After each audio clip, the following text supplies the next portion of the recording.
this is Tata, and welcome to the TNA Post Show. As always, I'm joined by my co-host. He's the one and only, and the star of the show, the one, Burt Macklin. How are you doing? I'm doing good. All right, so TNA Rebellion tickets went on sale. Burt, did you get your ticket? I did. I had to. I wasn't gonna pass up going to a TNA, especially since I've been bitching about it and like saying like, "Oh, you guys better come here." I don't know. I think the last time they were here was that multiverse show. I believe that was 2022. Yeah, that multiverse in downtown LA. Yeah, and so I had to get I had to get a ticket. I need to. Anytime TNA is gonna come here, I'm gonna support them. So yeah, I had to. Oh, of course. Unfortunately, I was not able to get mine yet, but the holidays are coming up, so I'm hoping after the holidays I can go ahead and get my ticket. There's no way I'm going to miss the first TNA pay-per-view in LA. Definitely. All right. So before we get into tonight's show, we had so much to talk about. So much news broke this week. Yeah. It wasn't a slow news week. It wasn't a slow news week at all. I know, what a Monday, that's for sure. All right, so first let's start with Rhino. Rhino posted on social media, and I quote, "Tomorrow is my last day with TNA. I am wrestling Ryan Nemeth. It will most likely be the last time ever I will wrestle in a TNA ring. If you can make it to center stage in Atlanta, come and be a part of this 5-year chapter of my life and our journey. Thank you to all the amazing wrestling fans for the support. I'm not done with wrestling, but TNA and I have parted ways," unquote. What's up, Io? Thank you for always supporting us. Yeah. Shout out to Io. Yeah, shout out to you, Io. Thank you for all the support. It's meant a lot. So Rhino obviously is done with TNA. He finished up this past weekend, and the Atlanta tapings. I feel like he was a Hall of Famer. I think he did all that he did in TNA. If he's done with wrestling, he'll probably sell off into the sunset. But what are your thoughts on Rhino retiring and Rhino being done with TNA wrestling? My bad. You know what? In general, again, with this one, it's almost like people complain. Rhino had a great career in TNA, and he had a great career other places. But with this one, I like it because it gives somebody else could take that spot. You know what I mean? And people always talk about certain people overstaying their welcome. I'm not saying that Rhino did, but what TNA is great at is, I think, and we'll talk about this more, is reshuffling the roster. I think they're always reshuffling the deck, and people aren't there too long to where guys aren't. This isn't WCW when they complain that the cruiserweights weren't getting a time to shine because of all the older wrestlers. That ain't the case in TNA. So yeah, I'm fine with this one. I really enjoyed Rhino's run when he came back with Heath Slater and stuff. I thought that was a really nice run. Yeah. And I really liked his interaction with Frankie Kazarian at Bound for Glory. Wait. Yeah, I liked his Hall of Fame induction ceremony at Bound for Glory. Yeah. Rhino was always going to be a no doubt Hall of Famer, and at least he came back and got his flowers. He's in the Hall of Fame. So, and we always knew he was going to be, but I don't think people should have thought that this run in TNA was going to be a long one, just given his age and stage in his career. You know what I mean? Especially, yeah. I don't think that if he wanted to continue to work, I don't think that was going to be in TNA, because I just don't think that the fit is right. You know what I mean? There's a lot of other people, who deserve that spot. Mm-hmm. Yeah. So, we thank Rhino for everything that he did for TNA, and wherever he goes, I'm sure whether it's be behind the scenes or actually wrestling, he'll be great. He'll be great. And let me just, and I don't know if somebody said this in the chat or where I saw on Twitter. Maybe it's somebody I don't know if it was Io, because Io always has great insight. People complaining about release. I mean, people complain about all this roster turnover. Notice how it's expiring contracts and not releases like WWE do. I feel like Io said something to that that matter, and that's such a profound and agree. You should agree with that because TNA's not releasing anybody; they're just not renewing them. And they're filling out their. It's not like they're letting them out of their deals beforehand. So there's a big difference. I do agree. There is a massive difference, and we'll talk more about that as we get into the news. But that's not the only news that broke this week. We got another one. So Mike Johnson, the PW Insider, reports that Kushida has closed out this past weekend with matches at Final Resolution and subsequent TV tapings in Atlanta. Kushida was signed to a dual contract to both New Japan. Oh, hey, Joe. To both New Japan and TNA in December 2023. This signing was originally planned to be the first of a number of similar deals that, in theory, could keep talents in two companies and reward them financially as a way to stem the tide of them losing to larger promotions. But after the departure of Scarlett Moore earlier this year, the initiative quietly went away. We are told Kushida will be primarily focused on New Japan Pro Wrestling going forward and left TNA on good terms, so the door is always open for potential appearances down the line. Contractually, however, Kushida is done. It seems like the ones contracts are up are Scott's guys, but not to worry. The fresh roster is coming by January and February. All right. So Kushida doesn't surprise me. And to add and to bring up Io's point, he's right. Like a lot of these Scott guys, their contracts are done. But with Kushida, it doesn't surprise me that he's not staying. I mean, once the Motor City Machine Gun stuff, I think that sealed his fate. You know, Time Machine gone, Kevin Knight focusing more on New Japan is no surprise. Yeah, it seems like Kushida's working New Japan a lot more these days anyway, and I think that's good for him just because I think that he'll always be a big part of that company. Like when I first started watching New Japan, he was definitely someone that I was a big fan of, still am.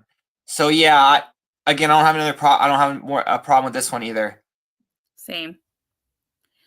All right, we got more news. This is Mike Johnson, also from PWI Insider. British star Trent Seven has exited TNA. PW Insider has confirmed with multiple sources. So Trent Seven, I feel like I don't want to say he got screwed, but I feel like once Mike Bailey left, he was also done too because like Speedball Mountain didn't get a chance to capture the TNA tag titles by no fault of their own. The tag team division was just stacked. And I don't think that they would have anticipated Mike Bailey leaving, you know? Well, again, I'm not the biggest. I like Trent Seven. I don't think this is the biggest loss, but at the same time, a lot of these guys too. I feel like I think we could see them back in TNA just because I don't see them going to the other places, or you know what I mean, or I don't see them going anywhere bigger than TNA. It's not like any of the three that we just said. I don't think that they're going to WWE or AEW. So Trent Seven, I definitely could see him back. I could see Trent Seven back too. I definitely did enjoy his little run with Hammerstone and Jake something. I feel like maybe right now that Hammerstone is out with injury, maybe him and Jake something could have been a tag team. Uh-huh. Mustache something. I don't know. Uh-huh. All right, but we got more news. We're not done. All right, this one's from Fightful Select. It says Aiden Prince has finished up with TNA as an in-ring wrestler, and his contract will be up on January 1st. We're told that Prince is staying on board in non-wrestling capacities and works behind the scenes. So I feel like Aiden Prince never really got a fair chance in TNA. We saw him a couple of times, but it wasn't like they really utilized him. So I can't see that this is much of a loss for TNA. You know, I mean, he's staying working behind the scenes. I feel like Booker T when Dijak came out and he said who. I can't remember an Aiden Prince match off the top of my head. Oh man, yeah, that's how little they used him. Yeah, I don't remember. You know, and like I'm trying to remember if I saw him on Explosion. You know what I mean? I feel like that would be more. I think the last time he was on TV was before Explosion came back. So yeah, I'm gonna have to definitely go do some research to see if anything jogs my memory. But yeah, this is another one I don't. But staying on in a different role though backstage, I'm interested in that a little bit. Same. So All right, so this is also from Fightful Select. Fightful Select has reported a number of TNA contracts are set to expire at the end of 2024, with many of them talent working their last contracted loops. Among them is Steph DeLander. DeLander has been out of action since early August and has only wrestled one match since mid-May. DeLander sustained a spinal injury that put her out of action. We're told there's some interest in TNA in bringing her back when she's able. So, honestly, feel like SDL, like she was great in TNA. I mean, I really enjoyed her arc. I'm sad that we didn't get a conclusion to the arc. I know she got injured, but I would love to see her back in TNA. I think she would make a great addition to the Knockouts roster. yeah, see, what she said is exactly what I was gonna say. I thought I forgot I didn't know her contract status, but when she got hurt, I definitely I could see, unless her contract wasn't beyond that, them not them letting the contract run out. But I guarantee you that they have some sort of thing where they're going to talk to her as soon as she's better. And I do think there's a better, I mean, even greater chance we see her back, especially if TNA go after Indy Hartwell, who I believe that they teamed in NXT for briefly. And I don't know if they're friends, you know what I mean, or in real life, but I definitely could see something coming to fruition with that. And that they would make a great tag team in TNA, and I definitely hope TNA goes after Indy. I don't know if anybody saw on Twitter, but she posted a picture of her back home, and she had like both TNA old school TNA belts with her. So she's definitely a fan of the product and knows her history, because I believe these were like the 2000 era belt, like the 2010 era belt. You know what I mean? So she definitely knows the product. Mm-hmm. So maybe that was some foreshadowing. Yeah, because I think Indy's definitely someone who's on TNA's radar. She kind of fits what they do. Just somebody that didn't get the shine and didn't get the spotlight somewhere else, but definitely has room to grow. And that's where TNA always does their best work, with those kind of people. Yeah, I agree. I mean, we've mentioned it before. Look what they did with AJ Francis, Xia Li. You know, Was that foreshadowing mentioning that name? what Xia? I AJ mean, AJ Xia Li, Francis? Li Ling Yi. My bad. No, that wasn't foreshadowing. Well, We do because need. wasn't his sorry, I don't want to jump the shark. Wasn't AJ Francis contract one of the ones that was up for? Isn't it AJ Yeah, we'll Francis? talk about it right Okay. now. We do need more women's tag teams, so I'm game. Me too. I'm game. I wouldn't mind Indy Hartwell coming to TNA because we need more women's tag teams. All right. Speaking of AJ Francis, his contract is also up too. So again, this is from Fightful Select. Fightful Select has confirmed that AJ Francis, formerly known as Top Dollar, will see his contract expire with TNA at the end of 2024 unless there is a new deal reached and has worked his last contracted date so far. Those that we've spoken to have said both sides have enjoyed working together and extension is possible. Tommy Dreamer pushed for Francis to get an opportunity in TNA, which led to a contract offer being extended. Francis has been working with Casey Navarro in First Class, which was a bit of a last-minute creative decision. So, AJ, I think Francis is sticking out. I think so too. He's done some phenomenal work in TNA, and I think he's well past being flop dollar here. And I've said it before, and I will say it again. When he first came to TNA, I didn't care. I'm sorry, but I really did not care. But he's worked really hard to shed that flop dollar image, and he honestly won me over. I actually, even though I'm poor and I fly economy, I like First Class. And I think he's done some best heel work, and his match with Nick Nemeth at Final Resolution shows that he deserves to be in the main event and TNA World Champion. I agree with everything you said. I believe he is. Me like Io, I could see him around. And he had a I nice match. Critics are silent. yes, Yep. I could see him sticking around just because I think both parties. I think I would think he would be a little bit of. It's not like he isn't owed any of the success because at the end of the day, it's him going out there and performing. But I think TNA giving him his biggest shot today, I think that he may still have something to prove there, might want to come back. And I would also hope, too, maybe just like, because you would think that these guys and the women in the back, they all kind of have their back. And it sucks if the first class storyline would just be dropped without wrapping it up. I don't know when his last show would be, or if the pay-per-view was his last show. I think the pay-per-view was his last show. So, I don't know if maybe they filmed something. We'll never know. We don't know because did they film anything at the have they filmed anything or no? Are they not filming until the first? Yeah, they filmed on Saturday, but I think those are gonna air in January.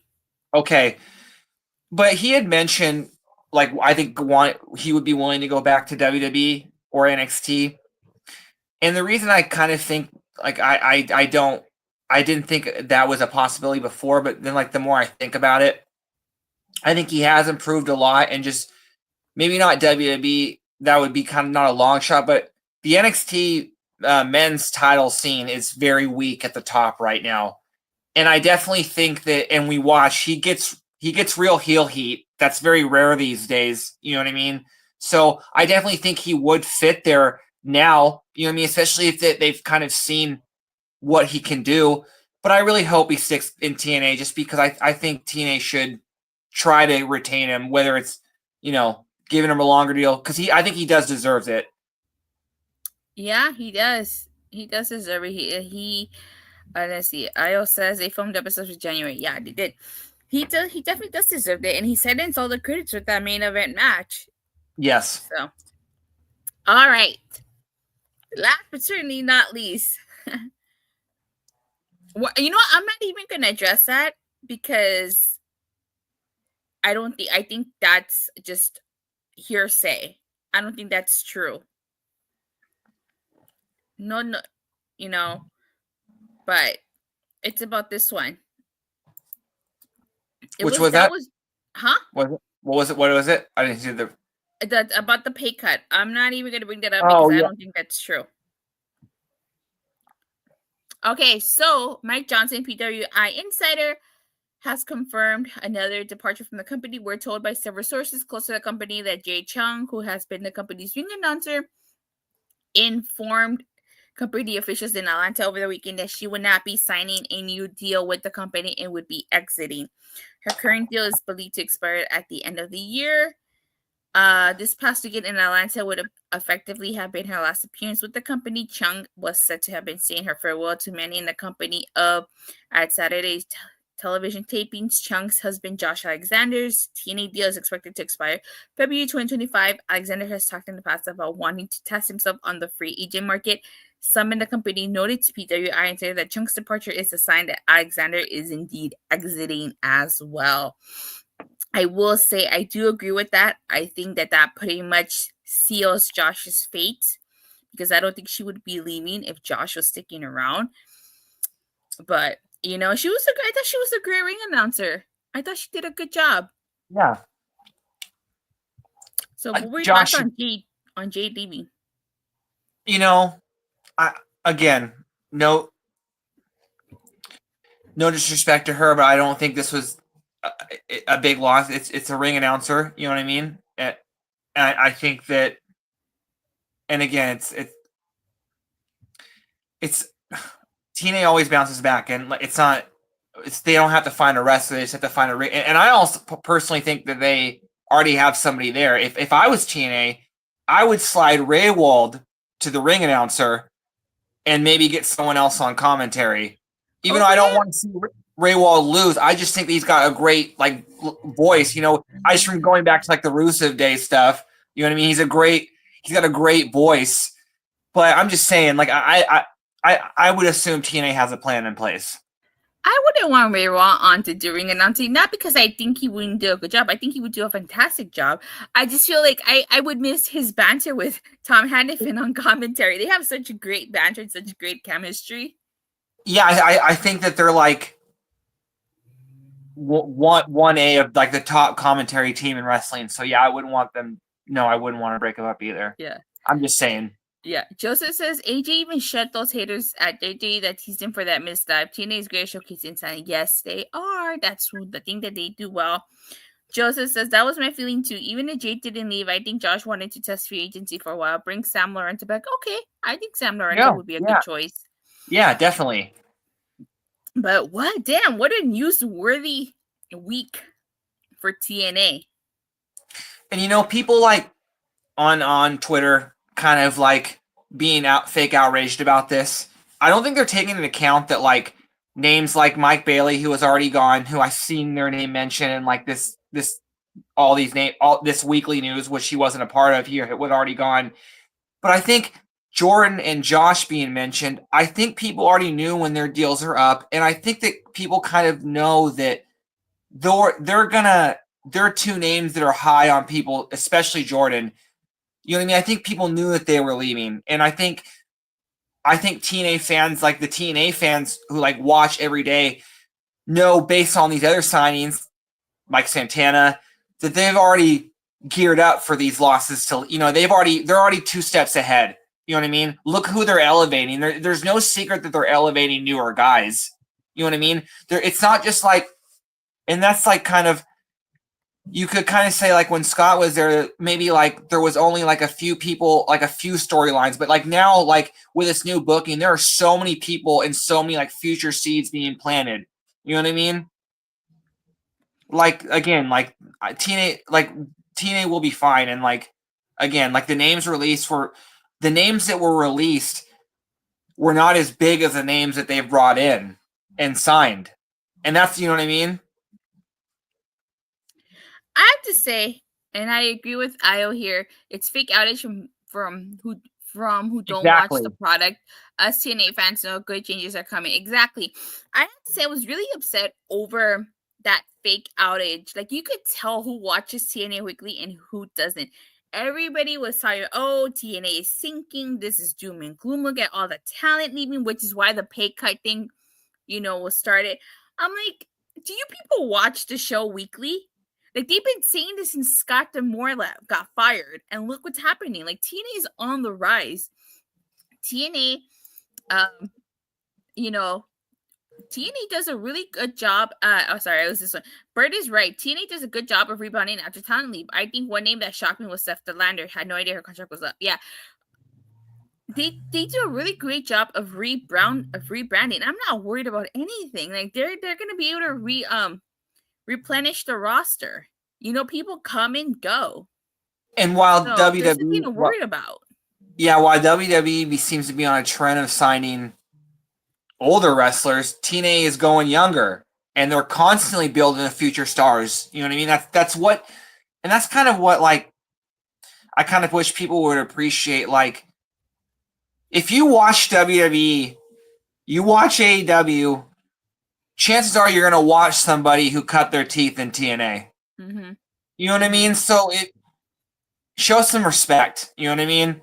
Like a lot of like again, I just said like there are a lot of people in both those companies that had runs in TNA or got their start in TNA, and a lot of those names are like big time names. You know what I mean? Mm-hmm. AJ Styles, if there was a wrestling Hall of Fame and you went in with a jersey, AJ Styles is going in with a TNA jersey. You know what I mean? Gail Kim's going with a TNA. Well, she's on you know what I mean? Like Abyss, who is getting a lot of praise for producing, he's going in as a team. You know what I mean? And I don't care what people say, like TNA made Drew Gat. You know what I mean? I'm just saying, like, if you watch TNA for a long period of time, and then you watch the other companies, there's people there who were once in TNA. So you know what I mean? That's just and honestly, if you like a lot right now, NXT, WWE, there's a big movement for signing, former college athletes. And I'm not saying that's a bad thing, but there's always going to be, I think, a necessary to sign people who have been in the business a long time and just needing that big shot. You know what I mean? They're more ring ready, if anything. Mm-hmm. Let's see, and understandable sacrifices. Agreed. It's just your name, guys whose deals are up. Joseph says, us TNA fans with the brain are like, yeah, it stinks, but their contract's up, but wrestling is in a good spot. They will be fine. I think the volume of stars whose contracts were up is why the fake outage was there. It was like a dozen names. I left because I remember Disney had a Black Friday and almost 2 dozen times. We're like, oh, exactly. They're not releasing people. These contracts are just expiring.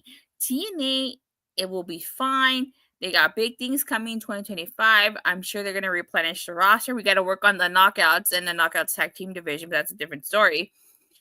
I'm not worried. These people with their fake outage I bet you don't even watch TNA. I bet you they can't even name the champions in TNA right now. It just seems like that's one of, the IWC is constantly divided which program to support, but it almost seems like there's a meet in the middle of they get together to shit on TNA. You know what I mean? And I don't understand that because, well, it makes no sense to me. You know what I mean? Yeah. I don't know. I don't listen to the IWC when it comes to hating on TNA. That's just ridiculous. Like, if you don't watch, tell me you don't watch TNA without telling me you don't watch TNA. I don't think that you can back your way into having a company open for 22 years. You know what I mean? I don't think that just happens you know what I mean? I think you have to know something about, you know what I mean? You have to be doing something right. You know what I mean? So I don't understand. They want to believe all the TNA narratives. Yeah, they do. Even 22 and a half years, TNA continues to be the company that's still going, and the ICW stunned about it. Yeah, that's true. Just because TNA aren't backed by a billionaire or by billionaires doesn't mean that, they're going to sink. And it's almost too, it's people before AEW, fans that didn't watch AEW, that didn't watch WWE but watched the indies were clamoring for an alternative, not realizing that TNA has been an alternative. But then it's once those fans got their alternative, they kind of became WWE fans and only want their brand to exist. And it's you can't preach that more wrestling is good for the whole, but then only wanting two companies to succeed. You know what I mean? That doesn't make any sense. Okay. Now this makes sense. I didn't know this. From my understanding, Io says, from my understanding, Scott was paying his guys too much money, and Anthem Sports weren't getting their investment back. Hence the pay cut rumor, but it's from the lesser name guys. Oh, okay. Now it makes sense. And yeah, to Io's point, I don't think he's two of their guys, but it's I bet you, the Hardys should have been two of those guys because, look at the pop the Hardys are getting. You know what I'm saying? There's a reason they brought them back. You know what I mean? And it's paying dividends. You know what I mean? I always been saying that one too. It's don't say that they're done. You know what I mean? Look at the crowd. You know what I mean? I remember seeing. I remember Mike. I think Mike said this on Brace for the Mike and JD show. He was just kind of talking the Hardys were like a name, and if you see them on a billboard in your town at a local indie show, you're gonna go. You know, everybody knows the Hardys. You know what I mean? Yeah. They still draw. You know what I mean? And to Io's point, you know what I mean? I don't know who Scottsfield were, but it's kind of easy to tell. And yeah, I don't think that they're bringing in the numbers that I think Scott would think. You know what I mean? That they were. So that makes total sense. You know, and at the end of the day, Anthem is a business. You know what I mean? Compare the Hardys and Mortis to the Machine Guns. Hardys are money. Yeah. Alrighty, so tonight was the best of 2024 part 1, and we got some awards. We had Knockout of the Year, Moment of the Year, the One to Watch, and Men's Tag Team of the Year. We also had some recaps. So we started off with a recap of Will Ospreay versus Josh Alexander at this year's Hard to Kill. To see that match was fucking incredible. I was there live for that. I got that table spot on tape. It was incredible. Well, you weren't there. You were there for Hard to Kill, right? That was the taping, or was that Hard to Kill? I thought that was the taping. Sorry, the tapings. No, I wasn't there. Yes, I was there for the tapings. Yes, I didn't go to Hard to Kill, but I was there for the taping. Yes. Yeah. So, the Hard to Kill tapings. I was there. That was such a great match. I'm so glad I got to see that match live, and I got to meet Okada and Will Ospreay at the same time. I always see this. I've been seeing this thread lately on Twitter that's like, and it's usually like a graphic from like an Attitude Era match. It's like, oh, it'd be like The Rock, Stone Cold, and Taker, and it'd be like, remember when we used to get matches like this on TV every week? And it's like we do now. Like TNA gave you one, like, and obviously you don't have hindsight, but they weren't saying that back then. It's like no one knew that they were that big. No one was saying that they were those three were the best of all time then. You know what I mean? Yeah. We're saying that now, but in 20 years you're going to be saying the same thing. The fact that they gave you this match on TV, like, and again, let me say something right. Whether people agree with his ratings or not, Will Ospreay prints 5-star ratings from Meltzer. Everybody, and the fact that like this match wasn't talked about more is kind of a disservice. Like what? Because it was in TNA. You know what I mean?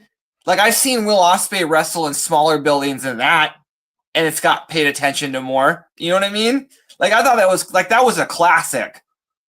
This is a classic, and if you haven't seen this match, you need to go back and watch it. Again, to your point, I think that this match was not talked about enough because it's in TNA. Had it been anywhere else, oh, this would have been the talk of the town.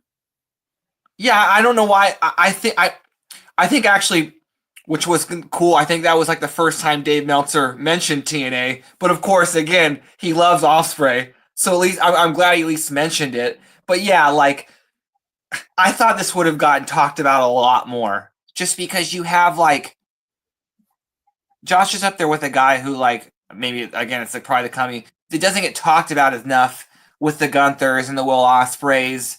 You know what I mean? And the Okadas and the King as like the best, one of the best wrestlers in the world. He doesn't, and I don't know why. Mm-hmm. Yeah, Josh Alexander, he's such a phenomenal talent. Like I wish him well in the free market. I hope, it would not surprise me to see him go to NXT and reunite with Ethan Page. You know, I think I was thinking about this. I think the reason that he ultimately goes to WWE is because I could see with him going there, that is almost like another bridge to with WWE handing out the ID program, you know, him getting Scott's company, you know what I mean? Because that's, and then obviously, like I said, like getting into WWE, that's a job for life, you know what I mean? He could be, obviously reunite with the North for a little bit and then being a coach. I just see him going the WWE route. And again, AEW is too bloated right now, and I just don't see him fitting in there. And again, if you think about it, if you're asking which company has booked former TNA people better, WWE or AEW, with the exception of Christian, it's WWE. Like, you know what I mean? Like WWE is booking former TNA people far better. So I agree. I'd rather him go to. I hate to say it because I watch AEW more, but him going to NXT, I would love that because I do watch NXT. I don't watch NXT. I don't. If we all know. It's gonna take a while. It's gonna take a lot for me to get to watch NXT, but I thought you were gonna say that him going to WWE is just one step closer of us potentially getting AJ Styles versus Josh Alexander. Well, obviously that too. I just think that like NXT for a little bit, obviously like they're doing a thing right now where Ethan Page, it's obvious that Shawn Michaels runs that company. Ethan Page just lost his smile, so maybe reuniting the North. Obviously, WWE is really investing in the tag team division again, it seems. And then like obviously, I would love to see him versus AJ. But yeah, like I just think that out of the two, NXT needs him the most. Like the people who watch NXT, and I can speak to this, they like again they're very thin at the top. And again, Josh is a guy, even though he could go to the main roster, I think they need him, and I think they're gonna really try to get him. Yeah, they should.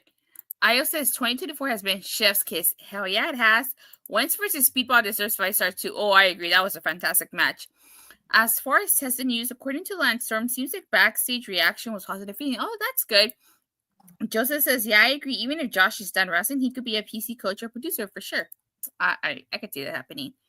All right, we had knockout of the year, which undoubtedly went to Jordan Grace. I mean, she did so much this year. She went to the Royal Rumble. She entered the Royal Rumble with the knockouts title. She went to NXT, and it was just she just had such a great year. So it's no surprise she won knockout of the year. We also got a recap of Jordan Grace versus Trinity at Hard to Kill, which I was there for. Fantastic match. And a recap of Tessa attacking Jordan Grace. Honestly, like, wow, like, no, she deserves it. She really does. And she said something that caught my attention, that caught everyone's attention. She said that this isn't her first knockout of the year award, and it might not be her last. So does that mean she comes back to TNA after she tests the waters in WWE? What are you You know thinking? what? You know what people could be misinterpreting the words pay cut to mean? What? A restructuring. Maybe they're getting rid of all this dead money so they can offer Jordan more money to keep her.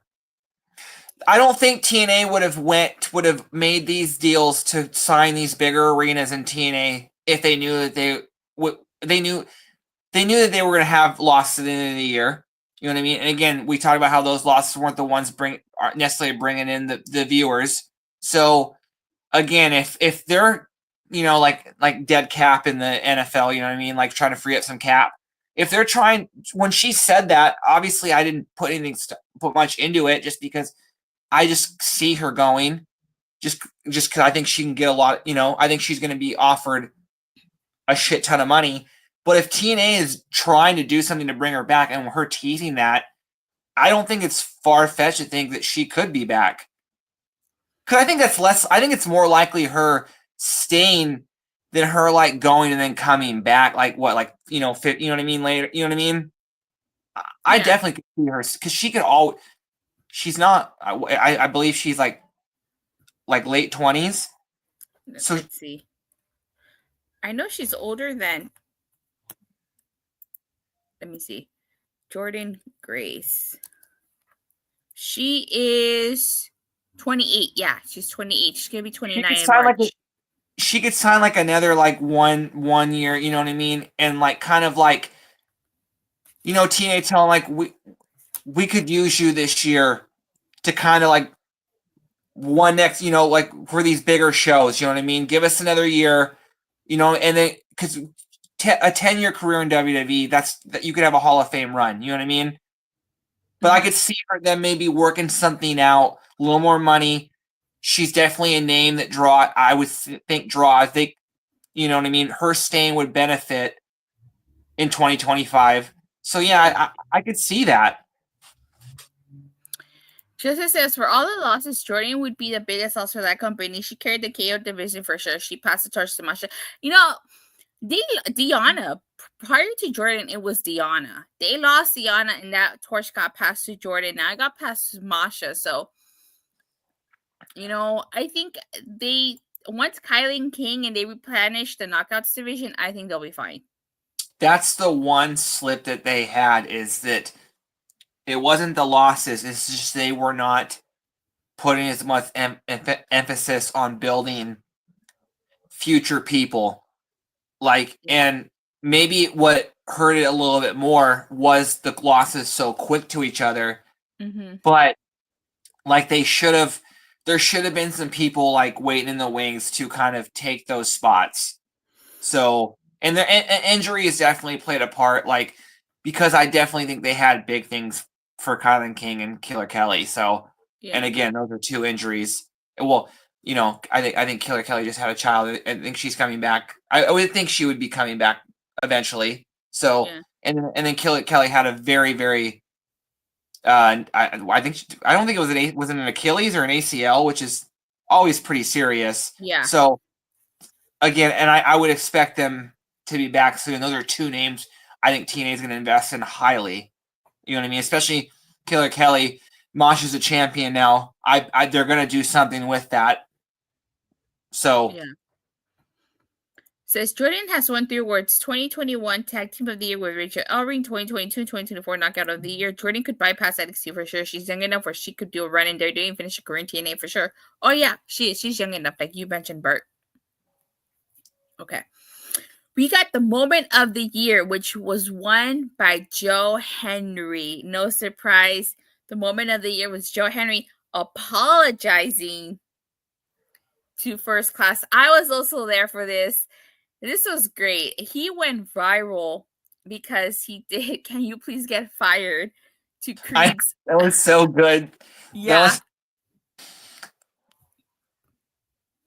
So No surprise Joe Henry won. yeah, me neither. I'm not surprised. It couldn't have been anybody else but Joe Henry. There was no way Joe Henry was not going to win this.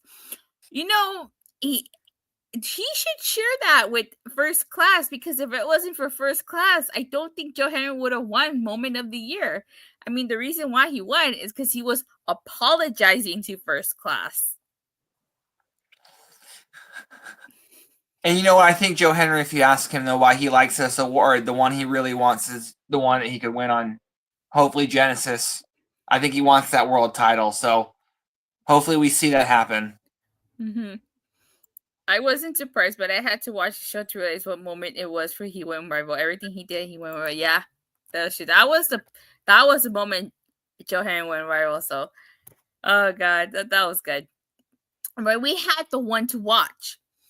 No surprise, Leon Slater won this, and he promises to become the youngest X Division champion. We've got 9 months to go. He turns 20 in September. So I think he can do it. I think Leon Slater can break Amazing Red's record. And of course, we got a recap of Bayley versus Leon Slater in the Nashville tapings. Another match that, if you haven't watched, you need to go back and watch. Yes, that was a phenomenal match. And yeah, I think I think they're gonna go as long as they can. I think he'll barely break it. So I'm thinking the August pay-per-view, or if the September show is before the end of the month. Because I think he has to like the 28th or the 29th. Yeah. To break it. Like mid to late September. Yeah, yeah, let's go. Or if I think if one of the Slammiversary is one of the big four, that's in July. That would definitely be a big moment for him too. Mm-hmm. But again, that ultimately should be Santana's night. I hope he wins the world title that night. So maybe do it the next month. But I agree. All right, we get, last but certainly not least, the last award of the night, the Men's Tag Team of the Year. ABC won. This is actually 2 years in a row that they've won this tag team. We got a recap of ABC versus System at Slammiversary. Now, I have to say, not that I was surprised. I'm glad ABC won. I also kind of thought maybe the System would be a shoo-in, Eddie Edwards and Brian Myers. But in my opinion, the System should win Faction of the Year. And if there is any Faction of the Year award, that's a crime, because the System just definitely deserves that, even if people don't trust the System. But yeah, ABC, it's unfortunate Chris Bay was not there with ASOS to receive the award, but I'm sure he is smiling from wherever it is that he's watching. But, I'm happy ABC won. Yeah, that made me so happy. And also, funny you mentioned, people don't really talk about this, but Hannafan was mentioning it because they're tied with 3 reigns ABC. If you're listing some of the greatest tag teams of all time, the names that Hannafan listed are going to be in that list. Beer Money, Motor City Machine Guns, there was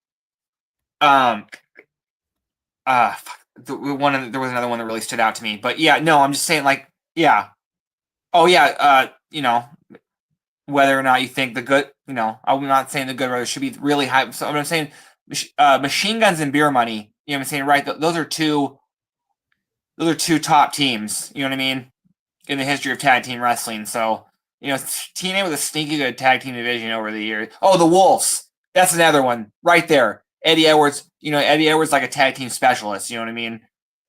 And then the other thing, your point was proven when I was watching this match about not breaking up Ray Wald and Hannah. And Ray Wald's attention to detail. There was a part in the match when Brian Myers clearly got something in his eye.